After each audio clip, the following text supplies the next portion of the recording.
this is Ms. Rosita from 21st Century, and today we're going to continue with part 2 of Pythagorean Theorem. Where are the sides? Let's begin.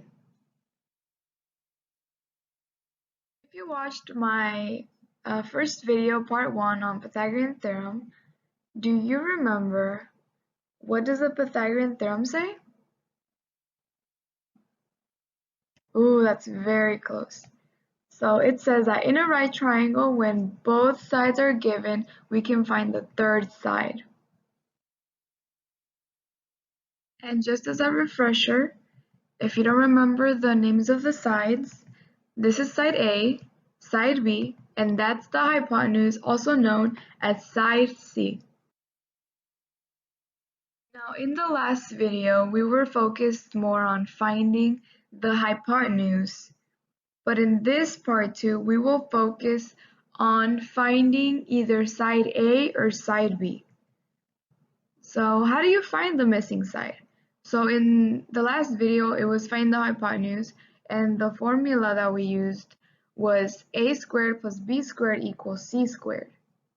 But since now we're going to be finding the missing side, such as side A and side B,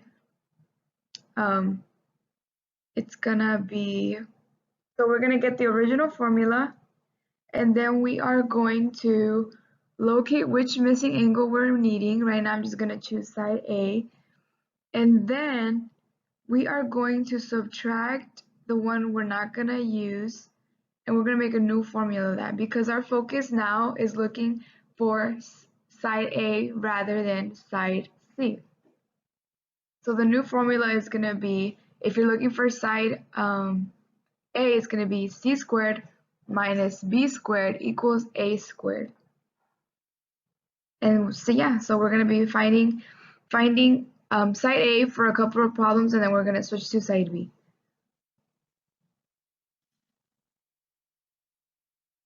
And we're going to go on to the first example.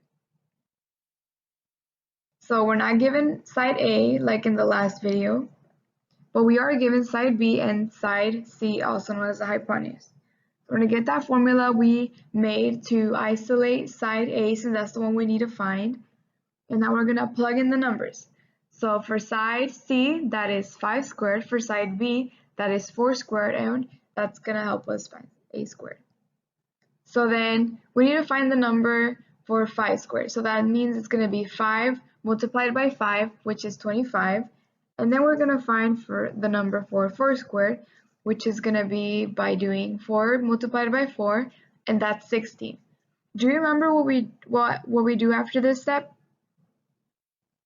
You're right, we subtract the numbers together, because that's what our formula tells us to do, or guides us to do, which is 9. 25 subtract 16 is 9. Then, what do? You're right, we square root it. So then that's 3. So basically we found our missing side. A equals 3. So we found side A. Good job. On to example number 2. In this problem, we're also going to focus on finding A. That means that we're going to be given side B and side C, or the hypotenuse. So side B is 6, and the length for side C is 10. We're going to use that new formula again, and we're going to find side A. So then after this, we just plug in the numbers, and then we find what 10 squared is. So 10 times 10, that's 100. And now we're going to find what 6 squared is by multiplying 6 by 6, which is going to give us 36. After this step, we're going to subtract. So 100 subtract 36, that gives us 64. And then do you remember what we do after this step? Good job, we square root it. So the square root of 64 is 8. So then once again we found our side. 8 equals side A, or side A equals 8. On to the third and last example. In this in this triangle, we are given side A, and we're also given side C, but we're not given side B.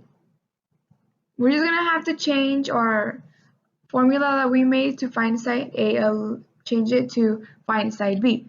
So then what we do is we just locate the one we need to find, and we just exchange it with side A. So then now the new formula focuses on finding side B instead of side A. So after this, once we have the formula, we just plug in the numbers, just like that.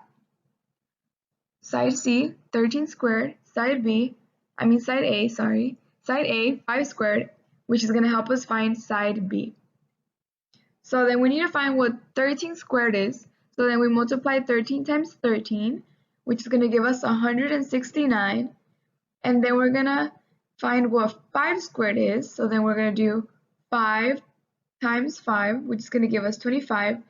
Then after this, we're going to subtract 169 and 25, which is going to give us 144.